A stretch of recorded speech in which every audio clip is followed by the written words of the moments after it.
This is the ultimate Utah National Parks road trip.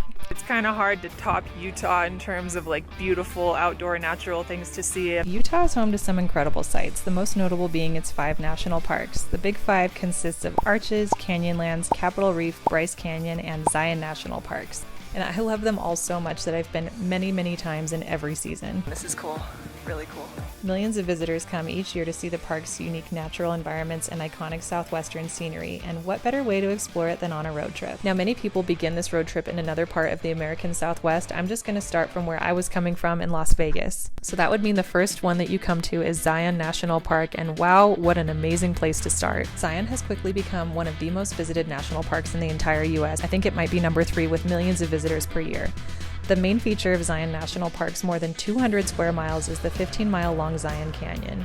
The canyon can reach depths of more than 2,600 feet and is cut by the winding North Fork of the Virgin River. At 4.5 million annual visitors, it's the most popular one on this list. Some of the most popular hikes in Zion are Lower, Middle, and Upper Emerald Pools, Angel's Landing, Observation Point, and the Narrows. This is one of my favorites. The Emerald Pools trails are fairly short in length and moderate in difficulty, so you can hike a combination of them to your preferences. Depending on the season and the water levels of the pools, they are sometimes swimmable too. Either way, the Emerald Pools offer amazing views, waterfalls, and cool rock formations. Meanwhile, Angel's Landing is infamous for its drama as one of the most dangerous hikes in the country. Exposed rock ledges offer only chain link handholds along the canyon wall to protect against a massive drop down the cliffside, but the struggle makes for some great views, and the thrill seekers will love the 5-mile adventure that gains 1,500 feet worth of elevation. An alternative to Angel's Landing is Observation Point, which is longer and more strenuous. If you do it, bring a hat and sunscreen and lots of water. However, this path is much safer for those who are afraid of heights. It ends at a higher lookout point than Angel's Landing, so the views are great too. I think that down there is Angel's Landing. I can actually see people on it. Another bonus is that it is often less crowded of the 2 trails. This is way prettier than the Angel's Landing trails. Although you do have to get a permit now to hike Angel's Landing. You can either put in way ahead of time or you can try to get one the day beforehand. Either way, this is done online. Lastly, the Narrows is a bucket list item for many hikers as the narrowest section of Zion Canyon. To reach its uniqueness and scenery, you'll have to forge the Virgin River on foot through a slot canyon. In the wintertime, it even ices over. The whole path takes about 8 hours round trip, so prepare for a long day if you want to see the whole thing. There are 2 ways to do the hike, from the top down and bottom up, and to do it from the top down, you'll need a permit. Most visitors to Zion opt to start at the bottom and work their way upstream, which does not require any kind of paperwork. Water levels along the journey can vary, and you may be in waters that can reach your waist. Either way, the water is cold. Keep in mind that you don't want to do this hike if there's been any rain or could be any rain, as flooding is common. If you don't want to do any crazy hiking, you can do the Canyon Overlook Trail. Follow the short walk to the lookout and you'll get a sweeping view of the best of the park. Simply drive along Highway 9 through the bottom portion of the park. It's an amazing experience. Keep in mind that since Zion is so popular, if possible, enter the park early in the morning or late in the afternoon to avoid crowds on the popular hikes. There's nobody here and it's very pretty.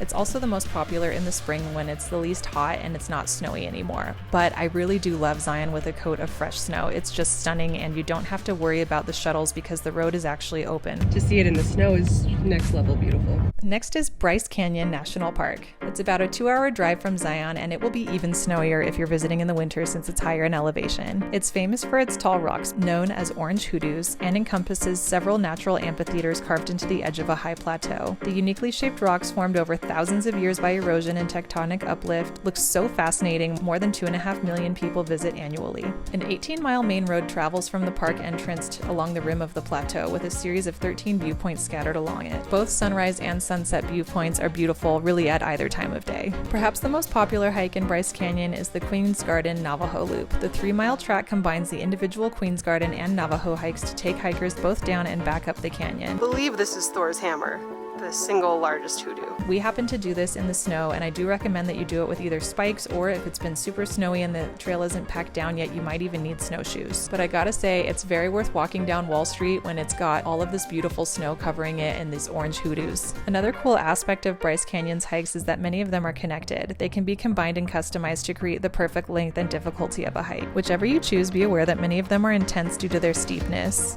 Even the more mellow ones can be really dusty in the summer times.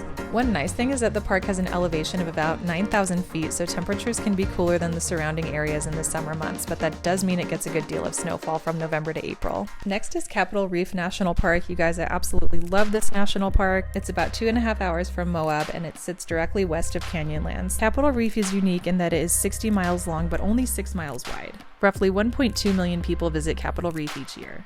Highway 24 runs horizontally through the top segment of the park, and much of the hiking in Capitol Reef is centralized in the Fruita region. In fact, 15-day hiking trails branch off of the area's scenic drive in Highway 24. Personally, I love the Cathedral Valley Driving Loop Tour. It's a 57.6-mile loop with side hikes along the way. The loop shows you some of the most notable monoliths in the valley, like the picturesque temples of the sun and the moon, and you get to drive by the Bentonite Hills.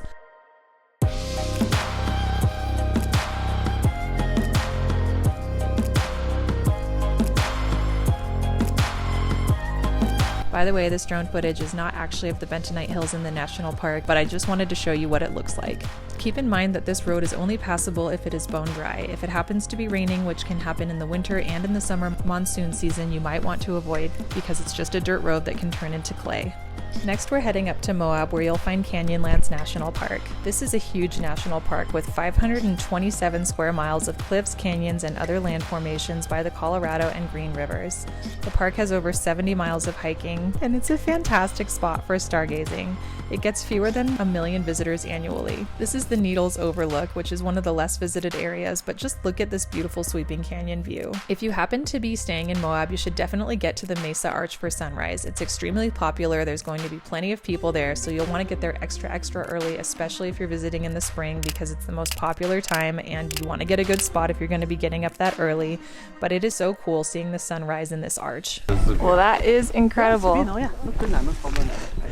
100 out of 100 people agree.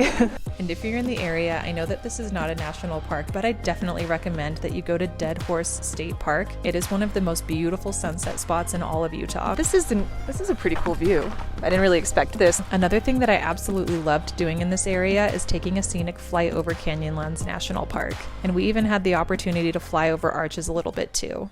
That brings me to Arches National Park, which gets just over 1.5 million visitors per year. Slightly more crowded than our morning experience. Yes.